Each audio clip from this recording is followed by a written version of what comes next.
गौरी कभी अपने 7 बच्चों के साथ खतरनाक जंगल के पास रहती थी।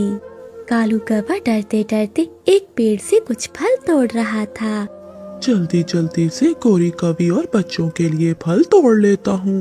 अगर जंगल की कोई बाजें या चीलें आ गई तो वो मुझे खा जाएंगी। कालू कौवा डरते डरते कुछ फल तोड़ता है और अपने घर की ओर चला जाता है।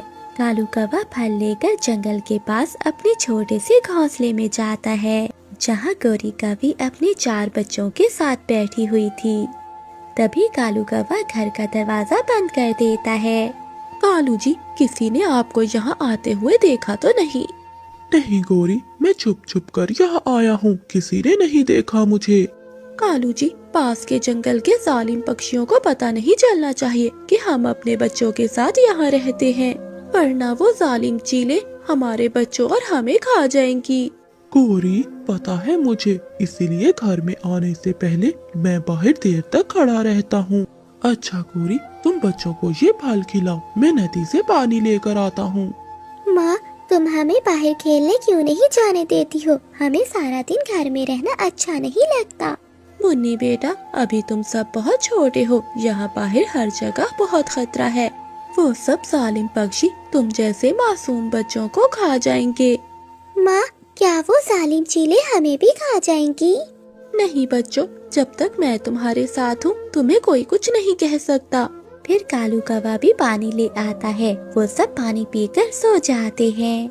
आधी रात को गौरी कवि के 3 अंडे भी फूट जाते हैं और उनमें से 3 प्यारे प्यारे बच्चे बाहर आते हैं, जो अंडों से बाहर आते ही शोर मचाने लगते हैं। गोरी, बच्चों को चुप कराओ, वरना कोई जालिम चीले हमारे बच्चों को देख न ले। तभी बाहर कुछ पक्षियों की आवाजें आती हैं। ये सुनकर कालू कौवा बाहर देखता है। तभी सामने 2 गिद्दें बैठी हुई थी। गोरी, बच्चों को चुप कराओ, वरना वो गिद्दे यहाँ आकर हमारे बच्चों को ले जाएंगी। अरे भाई, अभी तो बच्चों की आवाजें आ रही थी। पता नहीं, यहाँ तो कोई भी दिखाई नहीं दे रहा। लगता है वो पक्षी कहीं दूर चले गए हैं। चलो हम उन्हें जंगल में ही देखते हैं। गौरी, अच्छा ही हुआ कि वो जालिम गिद्दे यहाँ से चली गई। आज तो इन छोटे बच्चों ने हमें मरवा ही दिया था। अगली सुबह कालू कौवा बच्चों के लिए फल लेने जाता है और गौरी कवि घर में बैठकर अपने 7 बच्चों की रक्षा करती है। ऐसे ही कुछ दिन बीत जाते हैं। एक दिन गौरी कवि और कालू कौवा अपने 7 बच्चों को लेकर बाहर बैठे हुए थे। तभी दूर जंगल से वो जालिम गिद्दे उन्हें देख लेती हैं। अरे भाई, वो देखो कौवे और कौवे के बच्चे। चलो भाई जल्दी करो, मेरे तो मुंह में अभी से पानी आ रहा है। भाई रुक जाओ, हम अभी इनका शिकार नहीं कर सकते। अगर हमने इनका अभी शिकार किया तो हमें अपना आधा हिस्सा जंगल के राजा बाज को देना होगा। लेकिन भाई, राजा बाज कहाँ है? उसे भला कहाँ पता चलेगा कि हमने इन बच्चों का शिकार किया है? भाई, हम इनका शिकार आज नहीं कल करेंगे, क्योंकि कल जंगल में बाज के बेटे की शादी है।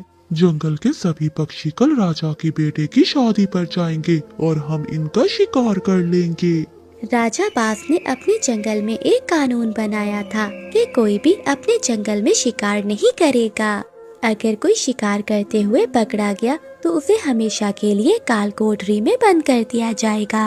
अगले दिन शाम को गौरी कवि घर में बैठी कालू कौवे का इंतजार कर रही थी।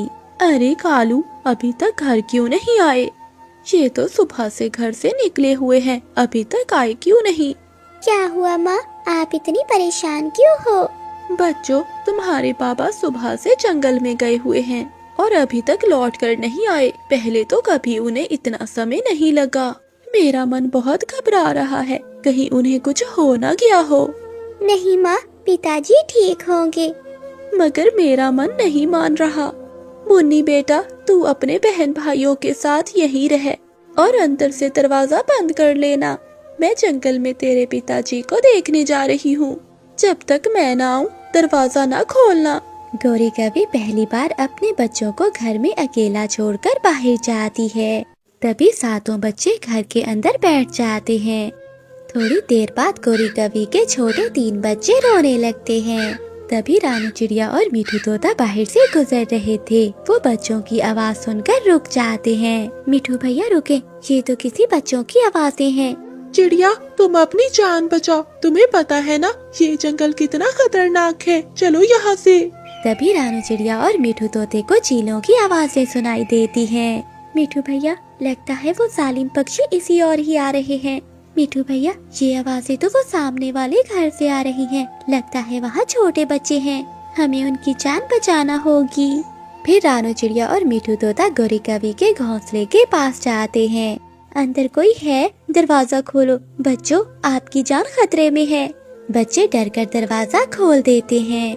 बच्चों, आप सबकी जान को खतरा है, आप सब मेरे साथ चलो। बच्चे रानू चिड़िया और मीठू तोते के साथ वहाँ से चले जाते हैं। रानू चिड़िया बच्चों को अपने घर ले जाती है। दूसरी ओर वो गिद्दे रात को गौरी कवि के घर जाती हैं, मगर वहाँ तो कुछ भी नहीं था। भाई, यहाँ तो कोई भी नहीं है। मुझे लगता है वो सब जंगल छोड़कर चले गए हैं। वो दोनों गिद्दे घर से बाहर निकलती हैं, तो उन्हें कालू कौवा और गौरी कवि देख लेते हैं। कालू कौवा और गौरी कवि अपने घर जाते हैं।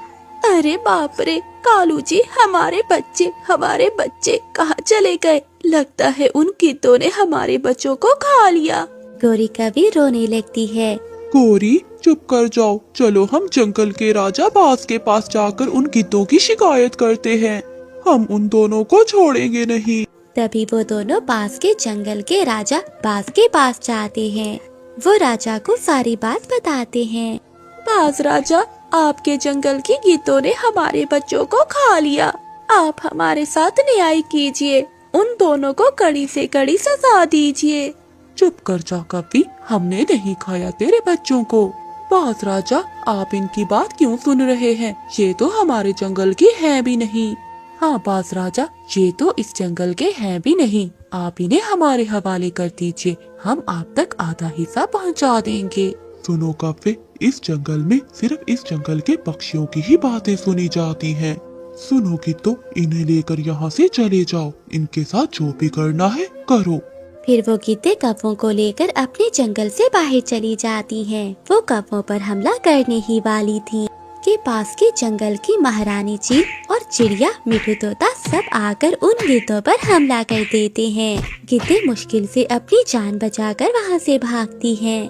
आप सबने हमारी जान क्यों बचाई? मैं भी मर जाना चाहती हूँ। मेरे बच्चे नहीं तो मैं जिंदा रहकर क्या करूँगी? कवि बहन, आप